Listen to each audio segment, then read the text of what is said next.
আসসালামু আলাইকুম। সপ্তম শ্রেণীর প্রিয় শিক্ষার্থীরা কেমন আছো? সবাই আশা করি অনেক ভালো আছো। তোমাদের ইতিহাস ও সামাজিক বিজ্ঞান বইয়ের ১১০ থেকে ১১২ নম্বর পৃষ্ঠায় যে ছকগুলো দেওয়া আছে সেগুলো পূরণ করব। বেশ কিছু প্রশ্ন দেওয়া আছে, সেগুলো সমাধান করব। তো এখানে দেখো যে প্রকৃতি সংরক্ষণ ক্লাব নির্বাচন, এখানে হচ্ছে মিল কোনগুলা, এবং জাতীয় সংসদ নির্বাচন। তো আমরা যেটি করব, যেগুলো হচ্ছে মিল সেগুলো হচ্ছে মাঝখানে লিখবো, ঠিক আছে? যেমন এখানে একটা দেওয়া আছে সরাসরি বুটের নির্বাচন, এটার সাথেও মিল, এটার সাথে মিল, এ কারণে হচ্ছে মাঝখানে লিখবো। আর যেগুলো হচ্ছে প্রকৃতি সংরক্ষণ নির্বাচন ক্লাব নির্বাচন, সেগুলো হচ্ছে বাম পাশে এখানে নিচে লিখবো। আর জাতীয় সংসদ নির্বাচন এগুলো হচ্ছে নিচে এই পাশে লিখবো, ডান পাশে, ঠিক আছে? তো চলো এই ১০ নম্বর পেজের এই সমাধানটা আমরা দেখি, বা হচ্ছে কোথায় কী লিখতে হবে। তো চলো আনসারটা তোমাদেরকে দেখাই আমি তোমাদেরকে। তো তারপরে আমরা হচ্ছে দিতে পারি যে ছাত্রছাত্রীদের আচ্ছা, ভোটার স্কুলের সপ্তম শ্রেণীর ছাত্র, আচ্ছা, ছাত্রছাত্রীদের ভোটে মনোনীত প্রার্থীরা নির্বাচিত হয়, ঠিক আছে? তারপর দিতে পারে কি, প্রত্যেক পদের জন্য ভোটাররা একটি করে ভোট দিতে পারে। তো সাধারণ শিক্ষক ছাত্রছাত্রীদের মনোনয়ন পেতে হয় এবং ছাত্রদের মধ্যে থেকে গঠিত নির্বাচন কমিশনের নিয়ন্ত্রণ নির্বাচন অনুষ্ঠিত হয়। আর মিল কোনগুলো সেগুলো হচ্ছে মাঝখানে লিখতে হবে, যেমন পদপ্রার্থী মনোনয়ন লাভ, শান্তিপূর্ণ নির্বাচন অনুষ্ঠানে নির্বাচন কমিশন গঠন, সকলের স্বতঃস্ফূর্ত অংশগ্রহণ, প্রতীক বরাদ্দ এবং নির্বাচনী আচরণবিধি তৈরি। তো এগুলো হচ্ছে মিল। আর এই পাশে হচ্ছে যেগুলো হচ্ছে জাতীয় সংসদ নির্বাচনের বিষয়, সমগ্র দেশে ৩০০টি আসন বিভক্ত, জনগণের প্রত্যক্ষ ভোটে ৩০০ জন প্রতিনিধি নির্বাচিত হন, প্রত্যক্ষ ভোটের মাধ্যমে একটি ভোট প্রদান করতে পারেন, নির্বাচনের প্রার্থী হতে হলে তাকে একটি দল থেকে মনোনয়ন পেতে হয়, এবং সুষ্ঠু ভোট অনুষ্ঠানের জন্য আইন প্রয়োগকারী সংস্থার উপস্থিতির প্রয়োজন পড়ে। তো এভাবে হচ্ছে তোমাদের হচ্ছে এই ছকটা এভাবে পূরণ করতে হবে। তো তারপর হচ্ছে আমরা ১১২ নম্বর পৃষ্ঠায় চলে যাব, সেখানে হচ্ছে আমাদের একটা ছক পূরণ করতে হবে। তো এই ছকটা হচ্ছে এখানে ক্রম সংখ্যা এক, এখানে ১ দিতে হবে, এখানে ২ দিতে হবে, এরকমভাবে।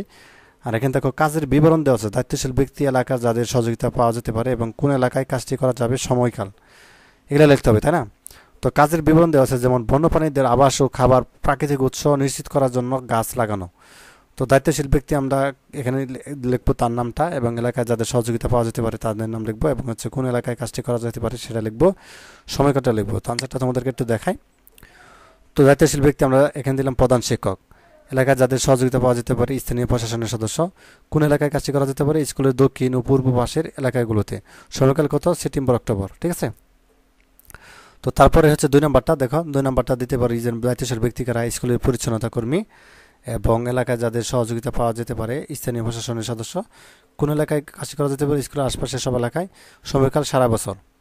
তো ৩ নম্বরটা দেখো, শিশু ও অসুস্থ প্রাণীদের জন্য সাময়িক আশ্রয়ের ব্যবস্থা করা। তো এলাকায় কাদের হচ্ছে দায়িত্বশীল ব্যক্তি কারা, ক্লাবের সভাপতি, শ্রেণী শিক্ষক, কাদের সহযোগিতা পাওয়া যেতে পারে, স্থানীয় প্রশাসনের সদস্য, এবং তারপর হচ্ছে কোন এলাকায় কাজটি করা যেতে পারে, স্কুলের আশপাশের সব এলাকায় সারা বছর। তারপর একটা স্কুলের সভাপতি, স্থানীয় প্রশাসনের সদস্য, স্কুলের আশপাশের সব এলাকায় সারা বছর, এটাও। তো তারপর হচ্ছে দায়িত্বশীল ব্যক্তি হচ্ছে ক্লাবের সভাপতি, ৫ নম্বরটা আর কি, এবং ধর্মী প্রতিষ্ঠানে দায়িত্ববান ব্যক্তি, স্কুলের আশপাশের সব এলাকায় জানুয়ারি থেকে ফেব্রুয়ারি। তো তারপরে আমরা দিতে পারি যে খাঁচার পাখি যারা বিক্রি করে তাদের এই কাজ থেকে নিবৃত্ত করার চেষ্টা করে, স্কুলের কমিটি, স্থানীয় প্রশাসন সদস্য, স্কুলের আশপাশের সব এলাকায় নভেম্বর ডিসেম্বর, ঠিক আছে? তো এইভাবে হচ্ছে আমরা দিতে পারি। তো এইভাবে হচ্ছে আমরা এই ছকটা পূরণ করে ফেলবো, ঠিক আছে? ১১২ নম্বর এবং ১৩ মিলে ছকটা দেওয়া আছে। তো যাক, এই ছিল তোমাদের আজকের ক্লাস। তো পরবর্তী পর্বে হচ্ছে আমরা এই যে ছকটা ১১৪ নম্বর পেজের ছক এটা আমরা পূরণ করব। তো ধন্যবাদ সবাইকে এই ভিডিওটি দেখার জন্য। আচ্ছা, এটা আমরা পূরণ করে ফেলি ১১৪ নম্বর পেজের ছকটা। তো এটা হচ্ছে তোমাদের যেটি দেওয়া আছে, দেখো সামাজিক রাজনৈতিক প্রতিষ্ঠানের রীতিনীতি মূল্যবোধ, তাই না? তো এটা দেখো কাজের বিবরণ দেওয়া আছে, যেমন ১ থেকে ৪ পর্যন্ত দেওয়া আছে, বাকিগুলো আমাদের ৫, ৬, ৭, ৮ পর্যন্ত লিখতে হবে।